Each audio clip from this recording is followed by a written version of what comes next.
sensações que a gente tem, através de um fenômeno que o psicólogo Carl Gustav Jung estudou em profundidade, que é o fenômeno da sincronicidade. Os anjos atuam muito através dessa sincronicidade, que são o excesso de coincidências que você não pode explicar apenas como uma coincidência. Eles mandam mensagens o tempo todo. Quando a gente abre um livro, assim, ao léu, foi o anjinho que fez a gente abrir aquela página, se naquele momento o que está escrito ali é uma mensagem importante para a nossa transformação, para o nosso bem-estar. E quando a gente, por exemplo, tem uma intuição, assim, de nada resolve fazer alguma coisa, é o anjo que soprou?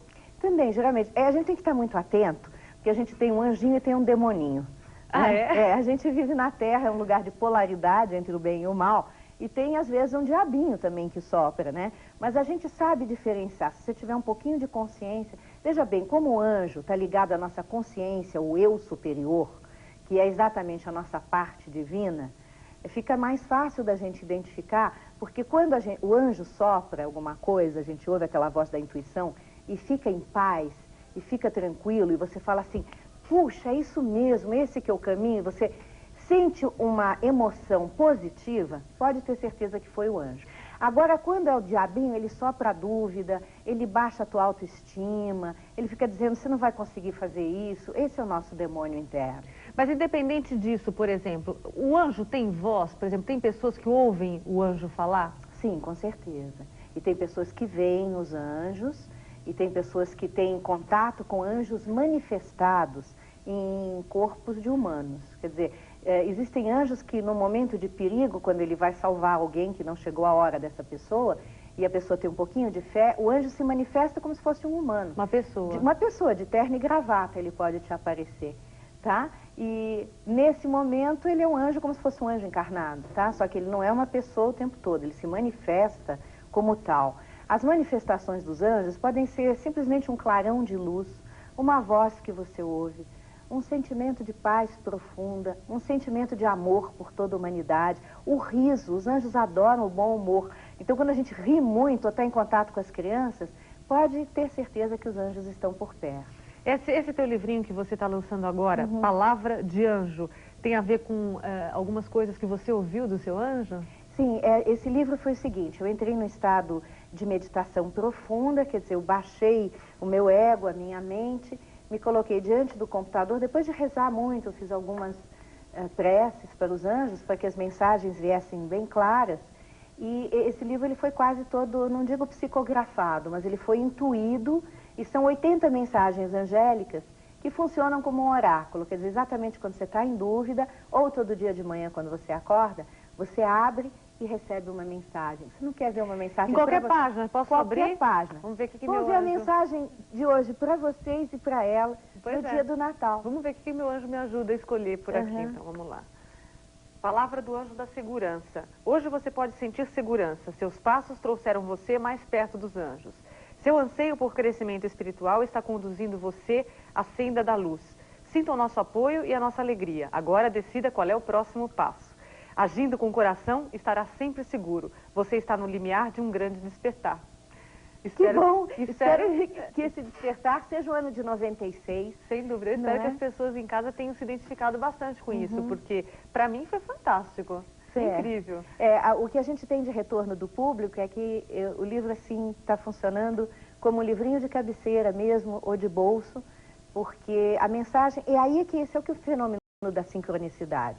Você sempre vai abrir na página que tem a mensagem para o seu momento. Agora, como que isso acontece? É o seu inconsciente, a sua supraconsciência, foi o anjo que faz você abrir ali, mas a sincronicidade é uma coisa impressionante. Agora, o anjo jamais abandona, né? Até para as pessoas que não acreditam neles, ou para as pessoas que não têm nenhuma religiosidade, nada disso, os anjos estão sempre ali, né? Ele está sempre ali, principalmente o nosso anjo da guarda, que é ligado com a gente, assim, quase que, vamos dizer, visceralmente. Ele é ligado com a gente, ele nunca nos abandona. E ele está sempre tentando ajudar. Mas tem uma coisa bonita sobre os anjos.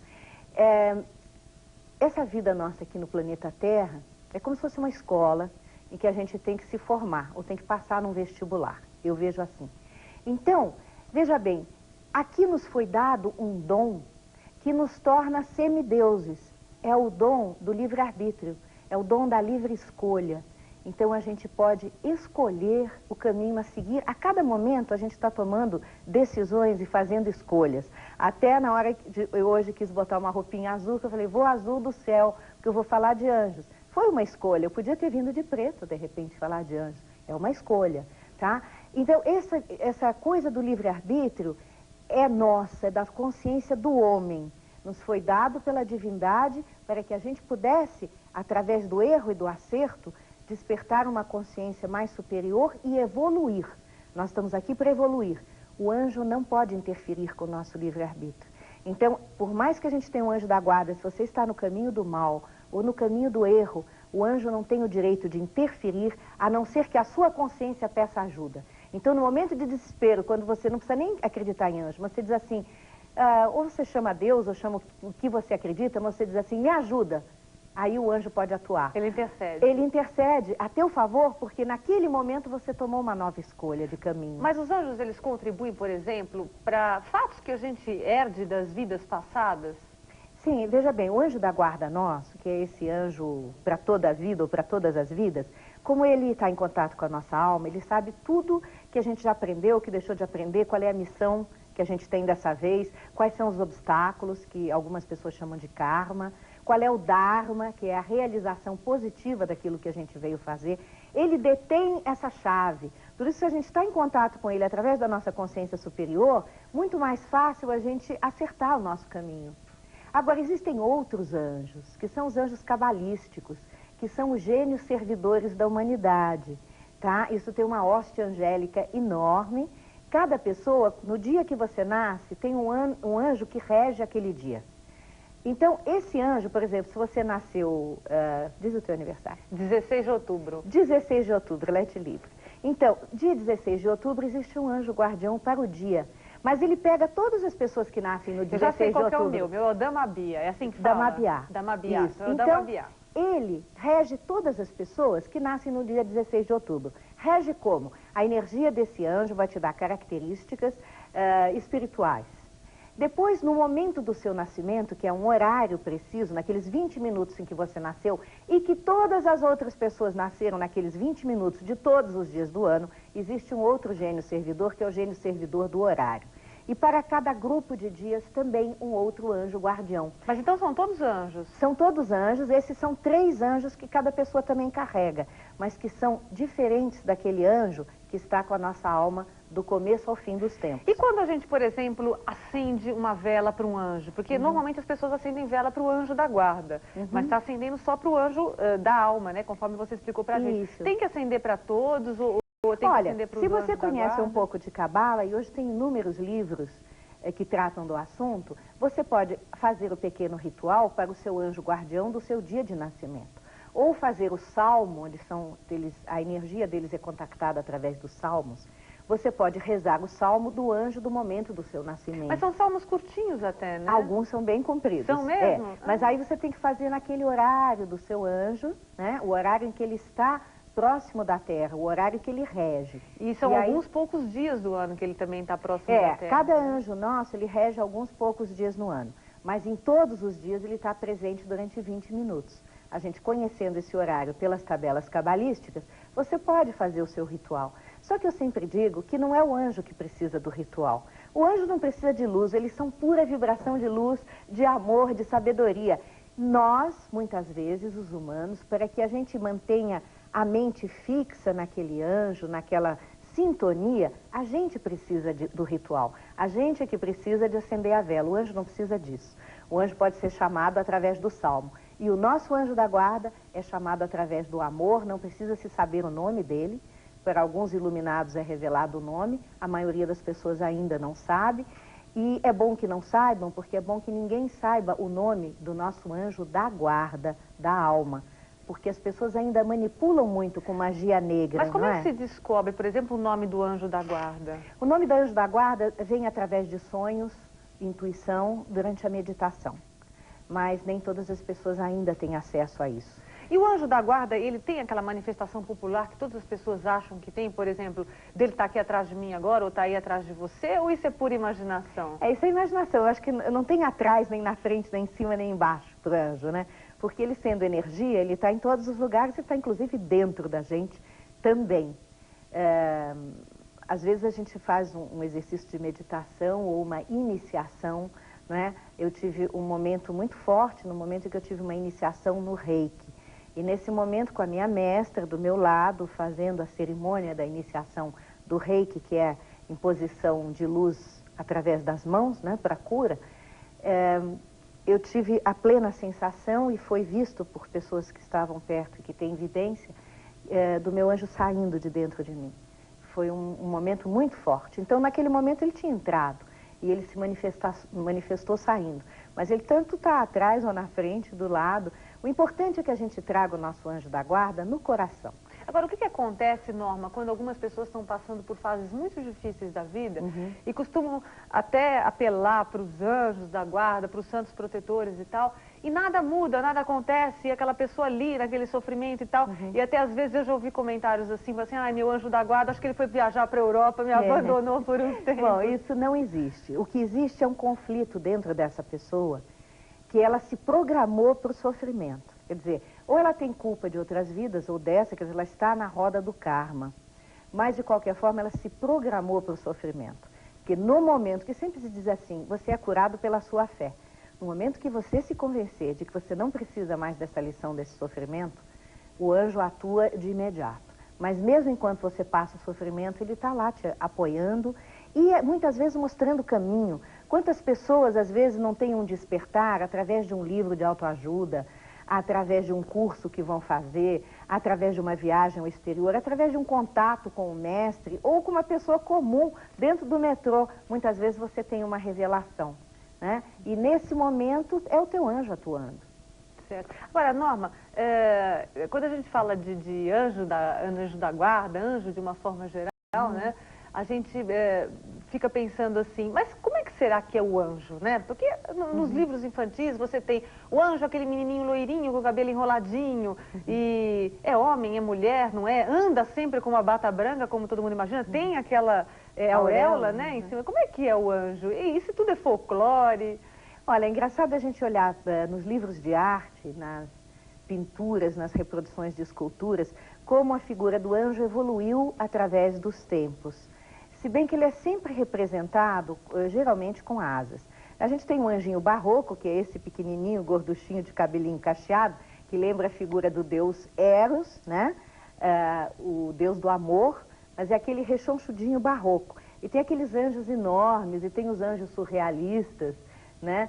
Então, o anjo evolui através dos tempos de acordo com o nosso imaginário.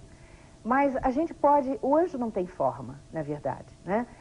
Embora exista na Bíblia uma descrição detalhada das 9 diferenças, os 9 coros de anjos, cada um com uma descrição física bem detalhada de como eles são. Isso está no texto sagrado da Bíblia.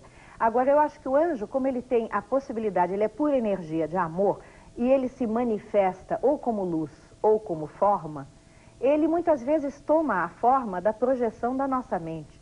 Quer dizer, se eu imagino um anjo alto de asas enormes e com uma bata branca, azul, roxa, ou o anjo Miguel, arcanjo Miguel, que é representado como anjo dourado, imenso, com uma espada da justiça, né? Muitas vezes o arcanjo Miguel também aparece de azul.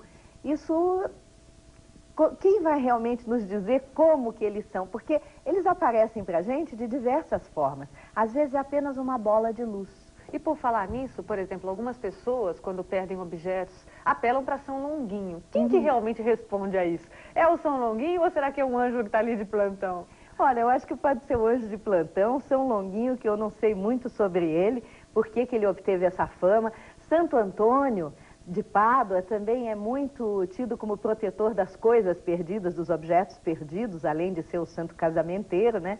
Então, essa fama, assim, vem das tradições, como a tradição de Papai Noel, né? Exatamente, no Natal, que é tão querida, né? A verdade é o seguinte, aquilo em que a gente acredita, aquilo realmente acaba acontecendo na vida da gente. Então, por que não acreditar nos anjos que só querem o nosso bem? Aqui, então, os 2 livros da Norma Blum, Exorcize Sua Bruxa Madrinha, não é? É, o Manual de Autoajuda, está na 5ª edição, indo muito bem. E Palavra de Anjo. Ambos são da editora Gente. E já estão à disposição das pessoas? Já estão à disposição nas livrarias. Tá certo. Bom, nós estamos no dia 25, dia de Natal, mas você também esteve aí com a peça Francisco e Clara, um musical. Vai continuar? Nós voltamos, nós paramos agora para as férias de Natal e Ano Novo, no dia 11 de janeiro, retoma a temporada que está sendo um sucesso, com casas lotadas, do musical com 22 músicas sobre a vida de São Francisco de Assis. É no Teatro do Hospital Santa Catarina, um teatro de 300 lugares, moderníssimo, com um elenco de 22 pessoas e 22 canções. E 22 é um número cabalístico, é o número do mestre. Eu acho que não foi por acaso, eu acho que os anjinhos colocaram as asinhas aí também, porque são 22 atores e 22 músicas. Realmente. Muitíssimo obrigada pela sua presença, obrigada por ter vindo. Um super Natal para você. E um ano bom também. E um ano de 96 com muito amor e muita proteção dos anjos para todos nós. Nós conversamos então com a atriz Norma Blum, que hoje ela é mais conhecida como pesquisadora e estudiosa dos anjos do que propriamente como atriz, não é, Norma? É verdade. Obrigada por ter vindo. Bom, o São Paulo hoje vai continuar, hein? Daqui a pouquinho, depois do intervalo, você vai saber tudo sobre a vida de Jesus Cristo. Num dia de Natal, nada melhor e mais especial. Quem vai estar aqui com a gente é a pesquisadora Júlia Barani. Até já. Estamos de volta com o seu São Paulo hoje especial de Natal. Desde que o mundo é mundo que as pessoas comemoram o Natal. Mas sem ser o nascimento de Cristo, o que é mesmo o Natal? De onde será que surgiu a ideia da troca de presentes? As questões relativas à vida de Cristo, será que procedem? Bem, quem esclarece pra gente é a pesquisadora Júlia Barani, que já está aqui ao meu lado. Tudo bem, Júlia? Boa tarde. Boa tarde. Júlia, quando a gente fala de Natal, acho que a primeira pergunta que vem é: o Natal existia antes do nascimento de Cristo? O Natal é uma longa tradição que se perde nos tempos, que comemora o solstício do inverno. O que é isso? É a noite mais longa do ano. É quando o Sol se encontra o mais longe da Terra, ou a Terra se encontra mais longe do Sol. Então, para que as pessoas não percam a esperança que o Sol irá voltar, eram feitas celebrações mostrando isso, né? Faziam-se fogueiras para mostrar que, embora o frio exista, o calor também existe.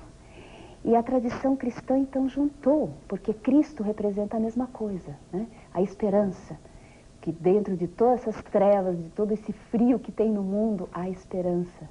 Mas na realidade as pessoas comemoram o dia 24, né, véspera de Natal, e o dia 25 de dezembro como o nascimento de Cristo, mas Cristo nasceu no outro dia, né? Sim, várias pesquisas mostram que esse não é o dia em que ele nasceu.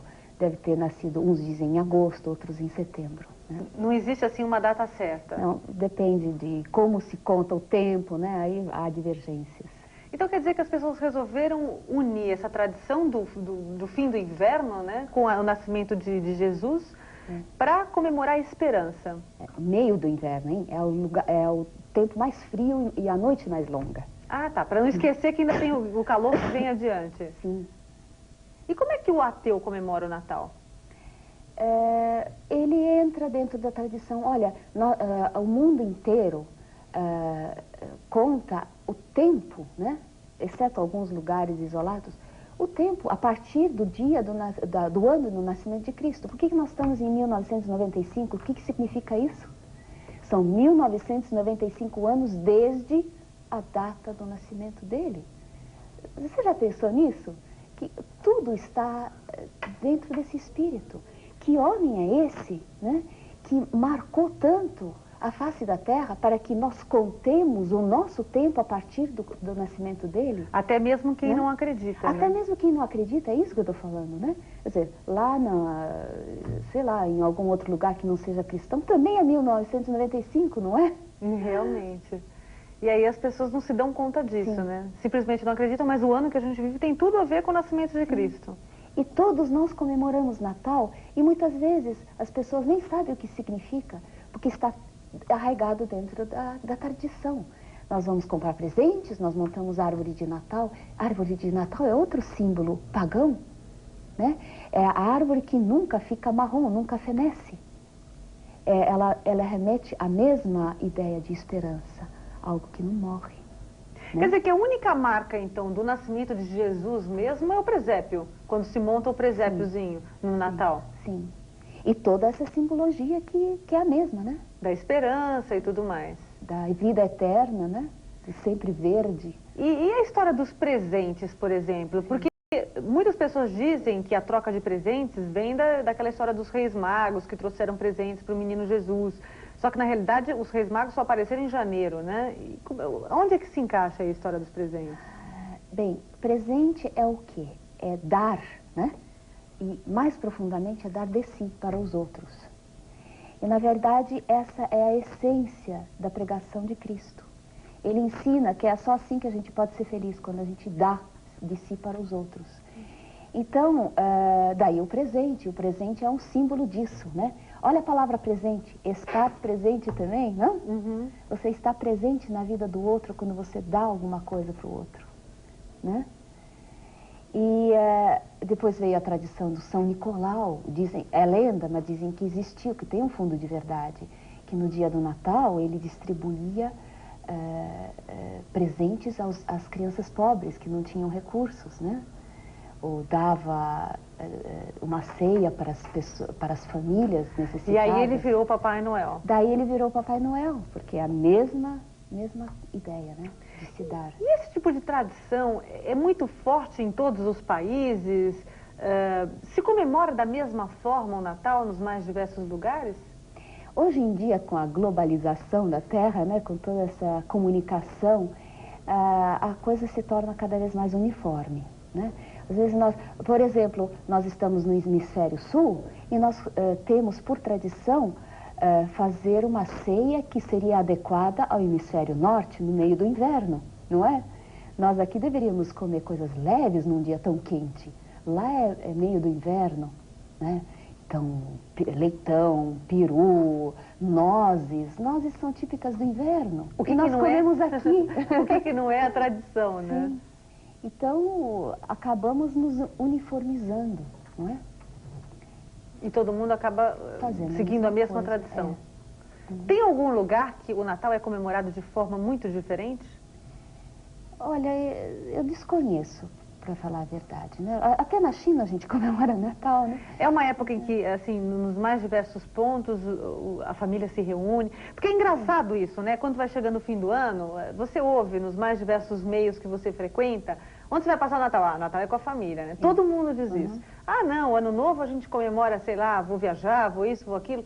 Mas o Natal é uma coisa incrível. Todo mundo fala, ah, Natal é com a família, como se fosse obrigação. Isso é assim no mundo inteiro? Na verdade, não é uma obrigação, porque começa de uma família o Natal, né?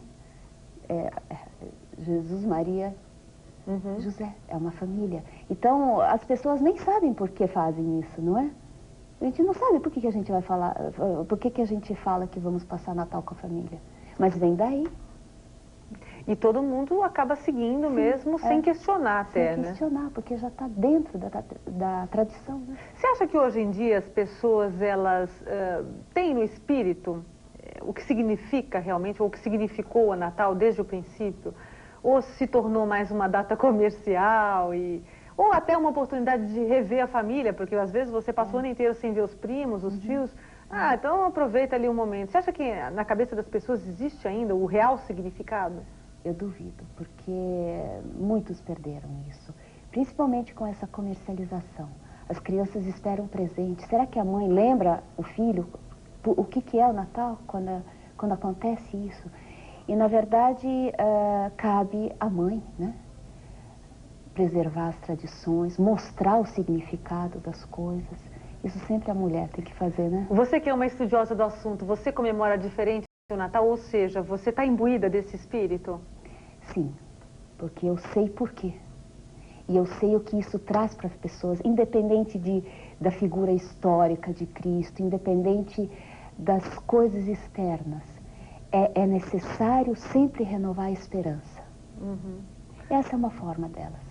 Por falar na vida e na história de Cristo, que a gente tem aqui um dos muitos, né, livros publicados que falam um pouco da história. Esse livro é americano? É de uma pesquisadora, Marjorie Holmes, americana, e ela então pesquisou em livros apócrifos, em vários textos, para compor a vida de Cristo. E nessa composição específica, existe também um questionamento com relação à aparência de Cristo? Porque muitas pessoas questionam a aparência física, né? Que ele não teria olhos azuis, até porque na região onde ele nasceu não é normal a família, as pessoas terem olhos claros e tal. Ela questiona isso no livro, não? Ela mostra, sim, que ele era uma pessoa bem apessoada, físico robusto, porque se fosse frágil não aguentaria as provações pelas quais passou. Mas aí também alguns textos, até apócrifos, dizem que ele era loiro, de olhos azuis, outros dizem que tinha cabelos castanhos e olhos castanhos. Mas isso pouco importa. Eu acho que o que importa realmente é que era uma pessoa atraente, que se destacava no meio dos outros. Mas por que existe tanta controvérsia nesse sentido? Não existem registros que se possa confiar? Da aparência, de como ele era fisicamente? Porque é engraçado, mas todo lugar que você vai, que você vê fotografia que mostra como era Jesus, aí você vê um Jesus de cabelos compridos, olhos claros. Existe algum registro disso? Quem que foi o maior inventor dessa aparência dele, se é que existe tanta dúvida nesse sentido? É sempre uma tradição. Olha, nada ou pouco se escreveu durante os 70 primeiros anos da nossa era, né? Todos os textos que nós temos sobre Cristo foram escritos depois, de memórias. Até os evangelhos foram escritos depois, não foi durante, não é? Então são discípulos de discípulos, né, que vão registrando o que estava sendo transmitido por tradição oral. Então é claro que vai sendo mudado, né? Um conta para o outro, já muda alguma coisa, não é? Agora a essência é sempre a mesma. Você diria que Cristo foi o maior líder das civilizações? Foi um dos maiores seres que já passaram pela humanidade. Tanto é que nós estamos falando dele hoje, em 1995. De quem se fala há tanto tempo? Por falar nisso, até a gente comentou aqui no começo da entrevista a respeito de como se contam os anos, né? Mas os judeus, eles têm uma contagem diferente dos anos. Por que isso? Porque eles não reconhecem a vinda de Cristo como o Messias, né? E aí, então, eles fazem a contagem deles e acabou-se. Estão esperando ainda por ele, né? Cada um dentro das suas crenças. Sim. Aliás, eles comemoram até o Ano Novo numa época totalmente diferente da nossa, né? É no meio do ano, se não me engano, não é isso? Sim, acho que é por volta de outubro, se não me engano, né? Eu também não me lembro exatamente a data. Mas com relação ainda à vida de Cristo, né? Por que a gente tem muito registro, por exemplo, de quando ele já é adulto e não tem registro de adolescência? Parece que foi uma pessoa que nasceu e depois sumiu um tempo e reapareceu já adulto. Por que aconteceu isso? Quer dizer, durante a adolescência dele, o crescimento dele, ele não fez feitos maravilhosos que pudessem ser registrados? São 17 anos que muitos pesquisadores procuram desvendar, né? Dos 13 aos 30. São 7 anos, aliás, que muitos pesquisadores procuram desvendar. E essa é a época em que ele se preparou, nós sabemos disso. Porque de uma criança realmente que se destacava de algumas formas, tanto é que no Evangelho nós temos aquela ida ao Templo de Jerusalém, onde ele fala com os doutores da lei, né? Discute com eles. Para chegar a ser o que ele foi dos 30 em diante, ele tinha que se preparar, né? E vários pesquisadores apontam textos que denotam a passagem dele pela Índia, pelo Egito, pelo Tibete. Foi quando então ele absorveu as doutrinas de cada lugar, até foi iniciado em alguns deles, né, para poder estar pronto ao que ele veio para fazer aqui. Tem a passagem dos 40 dias no deserto, disso a Bíblia fala, né? Então tudo isso foi para esse propósito, senão como é que ele iria fazer o que fez? É curioso até, né? Mas existem, enfim, muitos assuntos relacionados a Cristo que se questiona, até o cinema já explorou bastante isso com relação da vida de Cristo, ou até da vida sexual de Cristo, que ele não teria, enfim, que ele teria tido um caso com Maria Madalena. Nas suas pesquisas, dá margem a esse tipo de questão também ou não? Isso é uma coisa muito da invenção popular? Registros sobre isso nós não temos. Agora, é muito fácil confundir o amor, né? O amor tem tantas gradações e, sem dúvida, ele nos mostrou, através dos evangelhos, nós vemos isso, que a base, nesse dar-se que eu estou falando, isso é amor, né? Toda vez que você se dá, você está amando realmente o outro, independente de quem ele seja, né? Então, nós podemos desviar para qualquer lado, né? Se quisermos. Mas registro mesmo, você nunca tomou conhecimento? Não. Nós temos certa, assim, alusões de que ele teve a possibilidade de seguir uma vida normal, de rabino. Diriam até que ele teria tido filho, por exemplo? Sim, que ele poderia ter se casado, porque essa era a lei para todos os rabinos, né, na época. O rabino devia se casar, e ele era um. Constituir uma família, viver uma vida normal. Mas ele não se casou. Mas ninguém pode nos afirmar com certeza que ele não tenha passado por essa fase de adolescência, de ser tentado a seguir uma vida normal, de conhecer uma mulher, de querer conviver com ela, né? Júlia, há quanto tempo você estuda a vida de Cristo e todos esses, enfim, essas datas que são tão importantes na vida dele? Olha, desde que eu me conheço por gente... Você nunca pensou em escrever um livro contando a sua versão? Eu prefiro continuar pesquisando. Tá certo. Para a gente encerrar esse bate-papo sobre o Natal, né? Afinal de contas, hoje nós estamos vivenciando o Natal. Esse Natal que nós estamos tendo é um Natal mais do que nunca cheio de esperanças para os brasileiros, na sua opinião? Quanto mais difícil está a situação, mais esperança nós precisamos. E sem isso, não haverá mudança. Quanto mais nós nos afundarmos, menos possibilidade nós nos damos de haver mudança. E nós continuamos renovando os nossos votos de bom Natal para você que está aí em casa, provavelmente reunido em família, não é isso, Júlia? Nesse momento, que é o horário de almoço, normalmente as pessoas estão juntas e com muita esperança, com certeza. Júlia, muito obrigada por ter vindo e por ter dado todas essas explicações. Obrigada pela sua presença e bom Natal para você. Obrigada para você também. Espero que todos peguem esse fio de esperança e continuem. Pois é, e como hoje é dia 25 de dezembro, dia de Natal, nada melhor do que encerrar o nosso programa hoje com uma mensagem especial. E para fazer essa mensagem, nós escolhemos o Paulinho Nogueira, ele que é cantor, compositor, que está até com um disco novo na Praça Coração Violão. Paulinho, tudo bem com você? Tudo ótimo. Obrigada por ter vindo, viu, Paulinho? Obrigado a você. Nós vamos encerrar o nosso programa hoje com o quê? Bom, eu vou tocar uma música muito especial para hoje, sabe, do mestre de todos, que é o Johann Sebastian Bach, Jesus, a Alegria dos Homens.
Música